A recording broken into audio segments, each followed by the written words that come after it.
Hi, my name is Aaron Turner. Welcome to Portland, and this is America's Security Guard.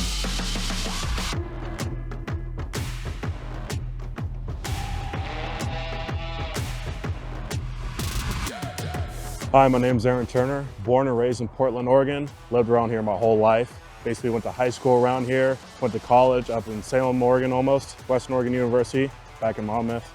And been doing security for about 7.5 years. Done executive protection for about 2.5 years, and just got into private investigations this year.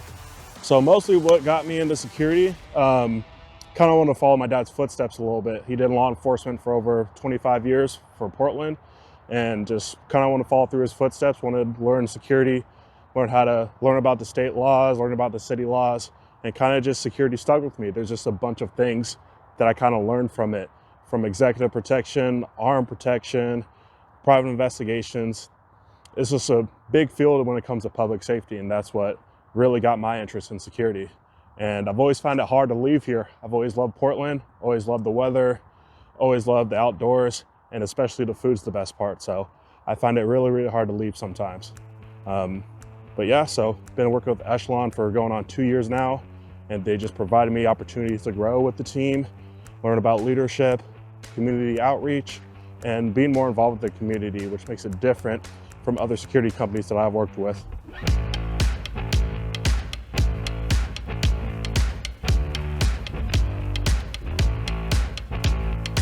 Things that I feel like security guards need to be, honestly, what they need to be fit for is being on the go. Because I mean, a lot of guards like to stand for hours, but I think you gotta have a consistency of wanting to move around a little bit.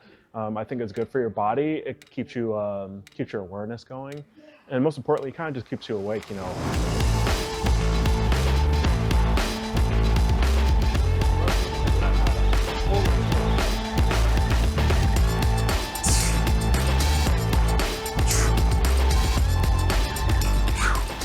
I think a good start is like, okay, see if I can run for 10 minutes. Do a pyramid type system. What I like to do is like, okay, for a week, I'm gonna see if I can run for 10 minutes straight. All right, the next week I'm gonna add 5 minutes. So now it's 15 minutes of running. Okay, I can keep up with that. Now move up to 20. Move up that pyramid. It's like, okay, now I got my cardio down. How can I work my strength a little bit? Yeah. Body, you have your body weight, which is like probably the most important, more than heavier weights. I would say for myself, like I've always been a heavy lifter. Using your body weight, like again, 10 push-ups. Okay, I can do 10 push-ups. I can do that in a week. Okay, now add more sets to it. It's like, okay, I'm gonna do 5 sets of 10.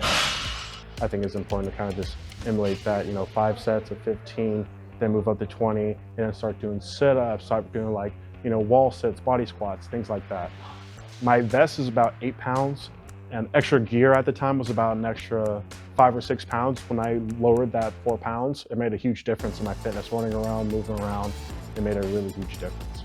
I think a lot of guys just put things on their kit that are just heavy, when you really could just put on your belt or just like minimize. I was that guy once, where I'd have everything there, so I won't have to reach down in my pocket, I don't have to reach in my pants pocket.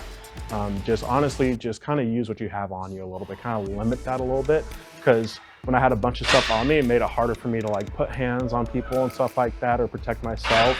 So I definitely had to do a lot of research and a lot of just like changes a little bit, just moving my gear mostly to my belt, or, you know, like I carry a backpack around with me. It's like, okay, well, I have Narcan, I have that on me. Everything else that I don't need is kind of in a bag for me in case I need it.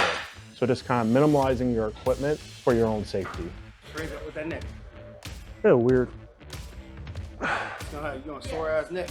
No. Keep your feet flat right there. You can put more of your shoulders on the for right now, so it's good right there. One of my biggest stories, and this was a scenario that happened, I actually ran 2.5 miles to a hospital to save a man that had just had cardiac arrest inside of a van, actually a taxi van I had, and the guy didn't speak English at all, so actually, like, my phone was dead, probably wasn't the smartest, but I ran all the way to the hospital and was able to get someone to come get him. They actually revived him and saved his life. How fitness played a big part of it was I started doing more cardio. Again, I was a big powerlifting guy, never zero cardio. I thought doing a bunch of power cleans was enough cardio for me, but once I implemented doing more cardio, like running a mile a day and then running 1.5 miles, was something that really helped me out, especially with extra gear on and everything. Definitely made it difficult, but if I hadn't had cardio, I don't think I would have saved that person's life. And that really would have weighed on me for quite some time. So really, fitness did make a difference in my performance that day. So I would definitely say it definitely helped out. when you're getting into training, start slow and start at a lower weight. Do not do any ego lifts just because you see someone benching 500 pounds or just, like deadlifting 700 pounds. Like, don't try it. Start off slow. It's like a tricycle. You start doing lower weights and more reps.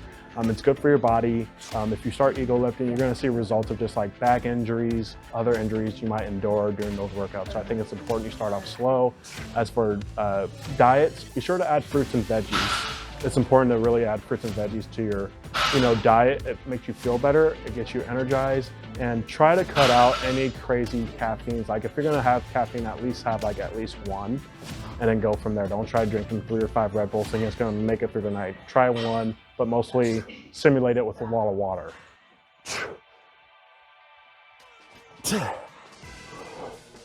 Feels weird. Yeah.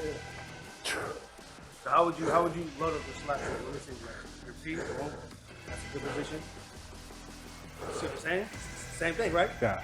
I think just like with working out again, getting a 1 hour to an hour and a half workout in, or even just 30 minutes, made me more energized to do my night shift. It kept me awake. It actually got me excited to finish my shift and start another workout. That's how energized that I was. And a big thing about working night shifts is also your nutrition. Again, caffeine's always great, but definitely drink lots of water. That'll also keep you awake. That's definitely a big thing. But fitness really just kept me energized and kept me awake compared to just staying in, sleeping, going straight to work. I made sure I got my sleep. Sleep's important. And then nutrition also is important, so be sure you pack healthy foods for yourself during the nights. Try not to have caffeine just because you're getting tired, but definitely a workout will definitely keep you awake.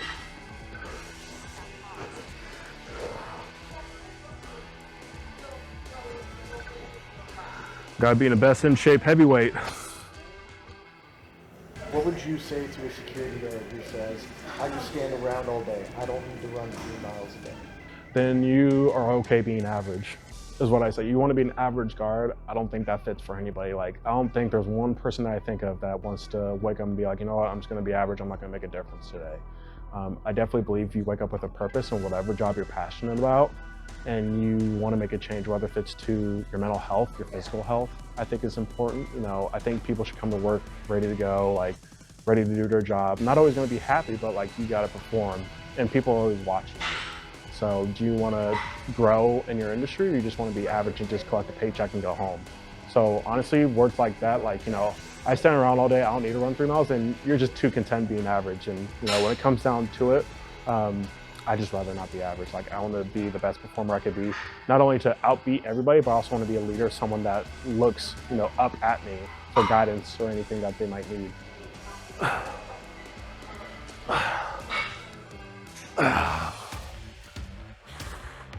Yeah, I moved a little bit when he hit me.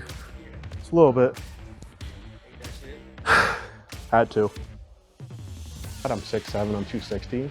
Just because I look intimidating, you gotta have good people skills. Communication, how to talk to somebody is really important. In the way you approach somebody, as in you don't tower over them, you kind of give them respect. You hear their story, their side of things, or how they grew up. So that's kind of how I go on with it.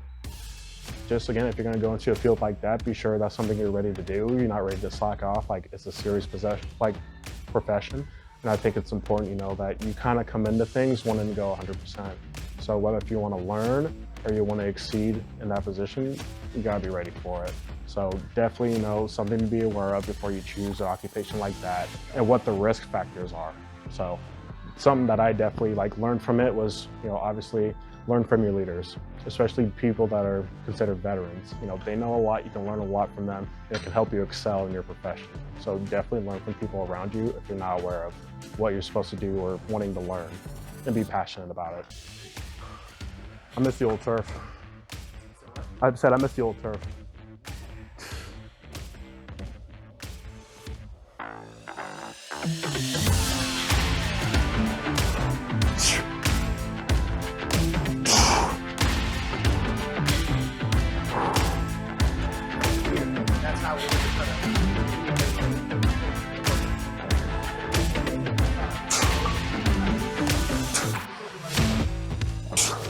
Thanks for watching us and supporting us. Be sure to message or subscribe to Opsec Media Group if you'd like to learn more about private security life. Be sure to subscribe and like.